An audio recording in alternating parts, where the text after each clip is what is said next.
Benefit இருக்குது, நீங்கள் எப்படியெல்லாம் உங்களோட கெரியரை டெவலப் பண்ணுறீங்க, அந்த 5 பில்லர் ஆக்டிவிட்டி எப்படி இருந்துச்சு அதுவும் நீங்கள் ஷேர் பண்ணிக்கணும். சார் என்னோட பேர் வந்து ஆலிம் பிரசாந்த் சார். அப்பா வந்து ஆர்மியில் இருக்கார். அவர் வந்து ராஜஸ்தான் சர்வீஸ் பண்ணிட்டு இருக்காரு.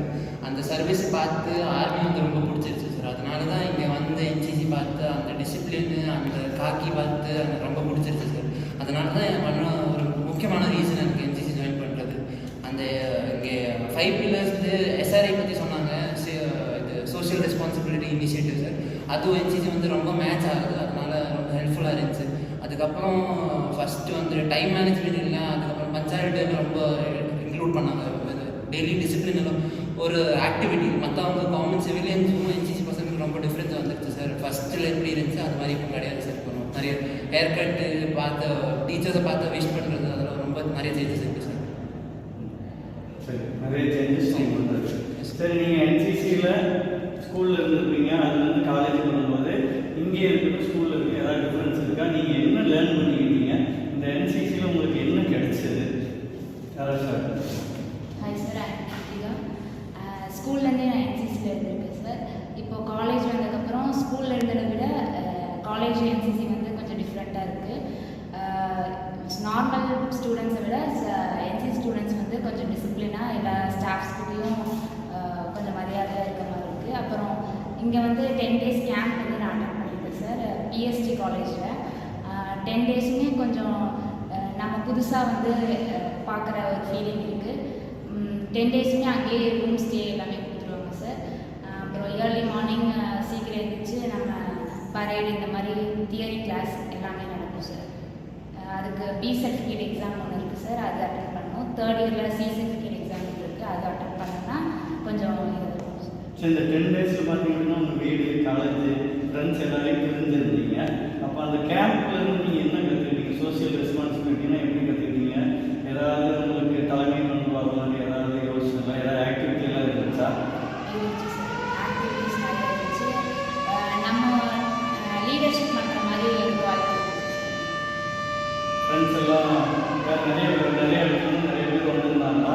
அவங்களோடலாம் உங்களால் எப்படி மிங்கிளாக முடிஞ்சது? இல்லை ஃப்ரெண்ட்ஸ் எல்லாம் நிறைய பேர் கிடைச்சாங்களா? இந்த ஏர்லி மார்னிங்லேருந்து ஈவினிங் வரைக்கும் என்ன நல்லா செஞ்சீங்க இந்த கேம்ப்ஸில்?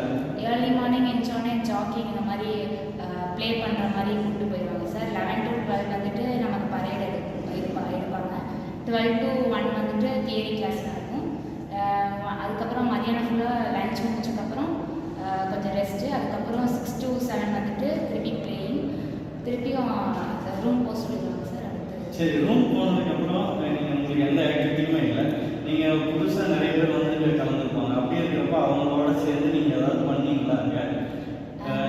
காமெடியாகவோ இல்லை கல்ச்சுரல்ஸ் அந்த மாதிரி ஏதாவது? கல்ச்சுரல்ஸ் நடக்கும் சார், டான்ஸ் இந்த மாதிரி, சிங்கிங் இந்த மாதிரி நிறைய நடக்கும் சார். இதுக்கு முன்னாடி டான்ஸு, சிங்கிங் இந்த ஆக்டிவிட்டியெல்லாம் பண்ணியிருக்கீங்களா?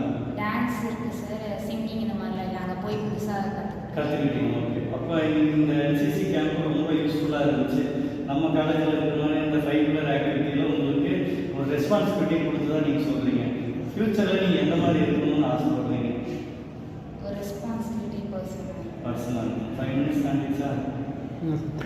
சரி, வேறு ஏதாவது 2 நிமிஷம் ஏதாவது பேசுறீங்க? நம்ம காலேஜில் நம்ம என்சிசி டீமில் உங்களுக்கு என்ன கற்றுக் கொடுத்துருக்காங்க சொல்லுங்கள். நீங்கள் என்ன சொல்லுங்கள்?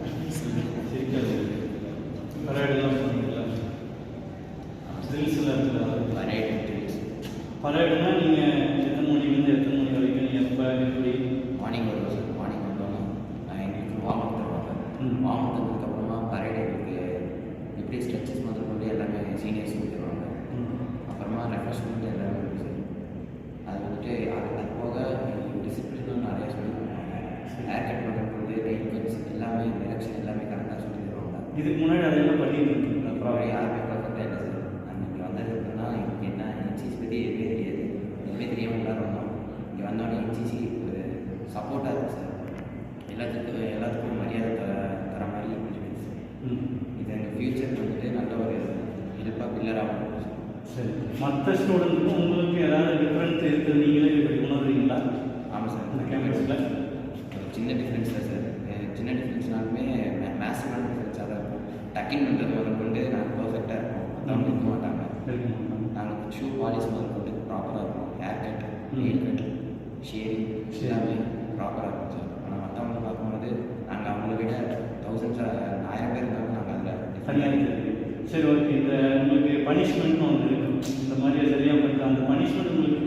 இருக்கா இல்லை ஃபஸ்ட்டு ஃபீல் பண்ணீங்களா? இப்போ எப்படி இருக்கு அந்த இது? ஆமாம் சார், ஃபஸ்ட்டு ஒருத்தர் பண்ணாடி எல்லாத்துக்குமே பனிஷ்மெண்ட் கொடுக்கும். ம். அப்போ வந்துட்டு குரூப்பாக பண்ணுறப்ப அது பனிஷ்மெண்ட் மாதிரி தெரியாது. தெரியாது. அது மொத்தமாகவே எங்களுக்கு கொடுக்குற ஒரு லெசன் மாதிரி தான் இருக்கும். இதுக்கப்புறம் அதை ரிப்பீட் பண்ணக்கூடாது தான் பனிஷ்மெண்ட்டே தராங்க. சரி. அது நாங்கள் என்ஜாய்மெண்ட் எடுத்தோம், அதுக்கப்புறம் ரிப்பீட் பண்ண மாட்டோம். ரிப்பீட் பண்ணணும். ஓகே, இந்த என்எஸ்எஸ் மூலியம் என்சிசி மூலிமா நீங்கள் இம்ப்ரூவ் ஆகிருக்கீங்கன்னு நினைக்கிறீங்களா? ஆமாம் சார், கண்டிப்பாக. எந்த அளவுக்கு க்ரோத் இருக்குன்னு நினைக்கிறீங்க? அதாவது இதுக்கு முன்னாடி இருந்ததை விட இப்போ முதல்ல வந்து நாங்கள் ப்ராப்பராக எந்த ரொட்டீனுமே ஃபாலோ பண்ணிட்டோம் சார். ப்ராப்பராக எந்திரிக்க மாட்டோம், ப்ராப்பராக எங்கள் பெட் கூட படிக்க மாட்டோம். ம். இது வந்தாலும் ஒரு டிசிப்ளினாக ஃபாலோ பண்ணுறோம். மார்னிங் எழுந்திரிச்சு வேக்கப் பண்ணி பெட்டு முதல் வந்து ப்ராப்பராக மடித்து வைக்கிற பழக்கம் உண்டு. அயனிங், யூனிஃபார்ம் அயனிங் எல்லாமே ப்ராப்பராக பண்ணுறதுக்கு என்சிசி உதவி சார். யூஸ்ஃபுல்லாக உங்களுக்கு நீங்கள் ஏதாவது சேஞ்சஸ் நீங்கள் ஸ்கூல் டைமில் உள்ளதை விட இந்த டைமில் வந்து கொஞ்சம் டிஃப்ரெண்ட்டாக இருக்குது சார். ஸ்கூலில் வந்து நிறைய பேசிக்ஸ்லாம் சொல்லி கொடுத்தாங்க. இங்கே வந்து அதோட அடிப்படை என்ன, எதனால என்சிசி இது பண்ணுறதுன்னு சொல்லி எல்லாம் மோட்டிவ் அதை கூட சொல்லி கொடுத்தாங்க சார்.